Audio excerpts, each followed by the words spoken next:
Hello everyone, welcome back to our channel Luv Kush Creative World. Fabric painting నేర్చుకోవాలనుకుంటున్నారా? అయితే ఈ video మీకోసమే. ఈ మధ్య ఫ్యాబ్రిక్ పెయింటింగ్ చాలా ట్రెండింగ్లో ఉంది కదండి. ప్రతి ఫెస్టివల్కైనా లేదా ఏదైనా స్పెషల్ అకేషన్స్కైనా మీకు నచ్చిన డిజైన్స్ మీరే వేసుకోవాలనుకుంటున్నారా? బయట వేల డబ్బులు ఖర్చు పెట్టడం కంటే మీ డ్రెస్సెస్కి, మీ కిడ్స్కి మీరే ఇంట్లో ఈజీగా చేసుకోవచ్చండి. కావాల్సిన మెటీరియల్ ఏంటో చూద్దాం.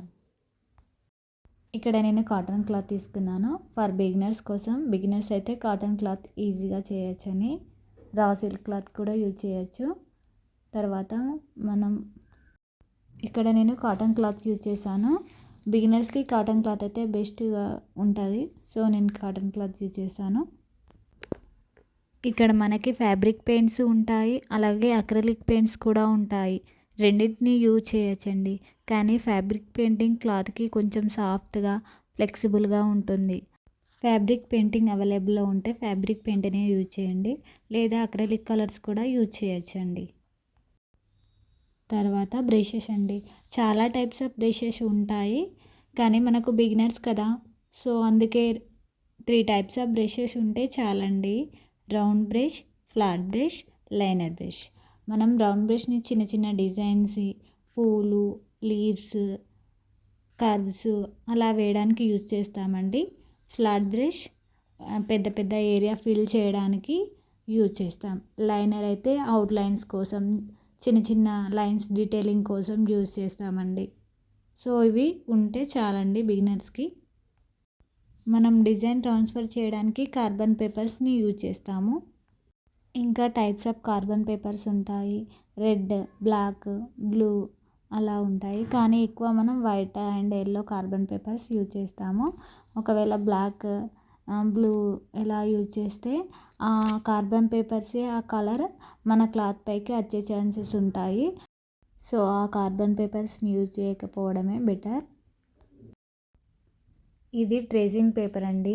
మనం ఫ్లవర్స్ అయినా ఏవైనా దీనిపైన ఫస్ట్ ట్రేస్ చేసుకొని కార్బన్ పేపర్ హెల్ప్తో మనం డిజైన్ పైకి ట్రాన్స్ఫర్ చేస్తాము.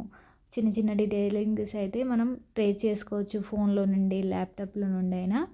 తర్వాత మీడియం అండి. ఒకవేళ మనం పెయింట్ వేస్తూ ఉంటే మన కలర్ హార్డ్గా అయిపోతుంది కదా, గట్టిగా. సో అది వేయడానికి కంఫర్ట్ ఉండదు. అప్పుడు మనం ఈ మీడియాన్ని కొంచెం మనకు ఎంత అవసరమో అందులో కలర్లు యాడ్ చేసుకొని పెయింట్ చేస్తే నీట్గా డిజైన్ వస్తుందని మీడియం యూజ్ చేస్తాము. తర్వాత 3D అవుట్లైనర్ అండి. అవుట్లైన్స్కి నీట్గా కనిపించడానికి డిజైన్ కోసం యూజ్ చేస్తాము. ఎక్కువ తాంజూర్ పెయింటింగ్లో యూజ్ చేస్తాము. ఇది గ్లిట్టర్ అండి. ఇంకా షైనీ ఉంటుందండి. 3D అవుట్లైనర్తో కంటే ఇది కొంచెం షైనీగా రావడం కోసం డిజైన్స్ అప్పుడు యూజ్ చేస్తాము. ఎక్కువ 3D అవుట్లైన్. ఇవి ప్రింట్ పేపర్స్ అండి. ఒకవేళ మనం ట్రేసింగ్ చేసుకోలేనివి కావాలంటే ప్రింట్ తీసుకొని కూడా యూజ్ చేయొచ్చు. ఒక రింగ్ ఉండేలాగా చూసుకోండి. వుడ్ రింగ్ అయినా లేదా ఎంబ్రాయిడరీ రింగ్ అయినా పర్లేదు. ఇక్కడ నేను చెప్పడం మర్చిపోయినా, గోల్డ్ పల్ మెటాలిక్ కలర్ కూడా ఉండేలాగా చూసుకోండి. తాంజూర్ పెయింటింగ్ అయినా ఏ పెయింటింగ్ గోల్డ్ ఫినిషింగ్ కోసం. తర్వాత కొన్ని స్టోన్స్ మీకు అవైలబుల్లో చూసుకోండి. వాటిని ఫిక్స్ చేయడానికి B7000 గ్లూ యూజ్ చేశాను.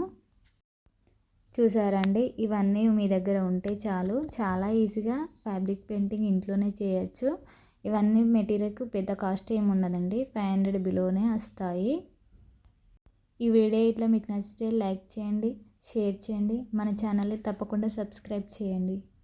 మన నెక్స్ట్ క్లాసెస్లో ట్రేసింగ్ ఎలా చేయాలి అండ్ బ్రషెస్ ఎలా ఉపయోగించాలి స్టెప్ బై స్టెప్ నేర్చుకుందామండి. Thank you for watching. Bye.